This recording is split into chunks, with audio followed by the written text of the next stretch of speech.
अहंकार का फल, शिक्षाप्रद कहानी। फ्रेंड्स, इस पोस्ट में हम अहंकार का फल short moral story in Hindi share कर रहे हैं। ये कहानी अहंकार न करने और विनम्र बने रहने की सीख देती है। एक समय की बात है। एक गांव में एक मूर्तिकार रहता था। मूर्तिकला के प्रति अत्यधिक प्रेम के कारण उसने अपना संपूर्ण जीवन मूर्तिकला को समर्पित कर दिया था। परिणामतः वह इतना पारंगत हो गया था कि उसकी बनाई हर मूर्ति जीवन प्रतीत होती थी। उसकी बनाई मूर्तियों को देखने वाला उसकी कला की भूरी भूरी प्रशंसा करता था।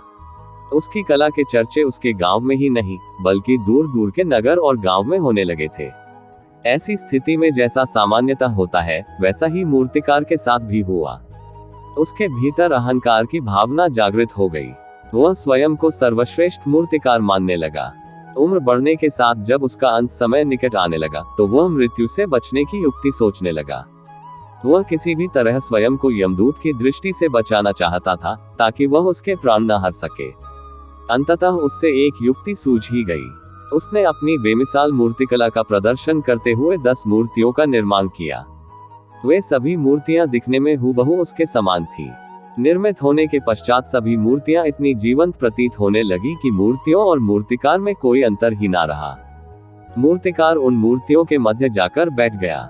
युक्तिनुसार यमदूत का उसे इन मूर्तियों के मध्य पहचान पाना असंभव था। उसकी युक्ति कारगर भी सिद्ध हुई।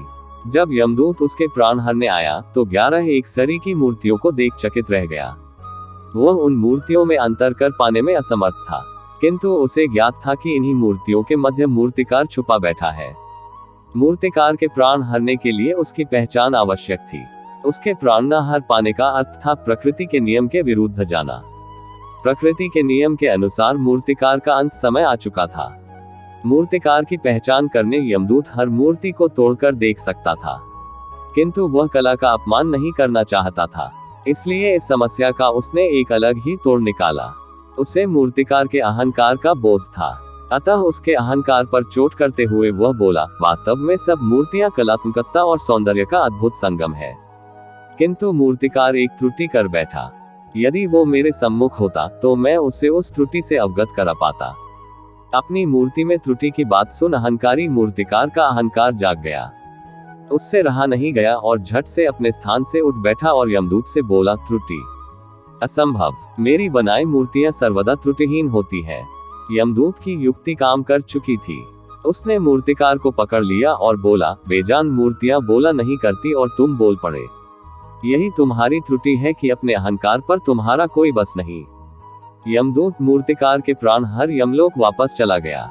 सीख, मॉरल ऑफ द स्टोरी। अहंकार विनाश का कारण है, इसलिए अहंकार को कभी भी खुद पर हावी ना होने दे।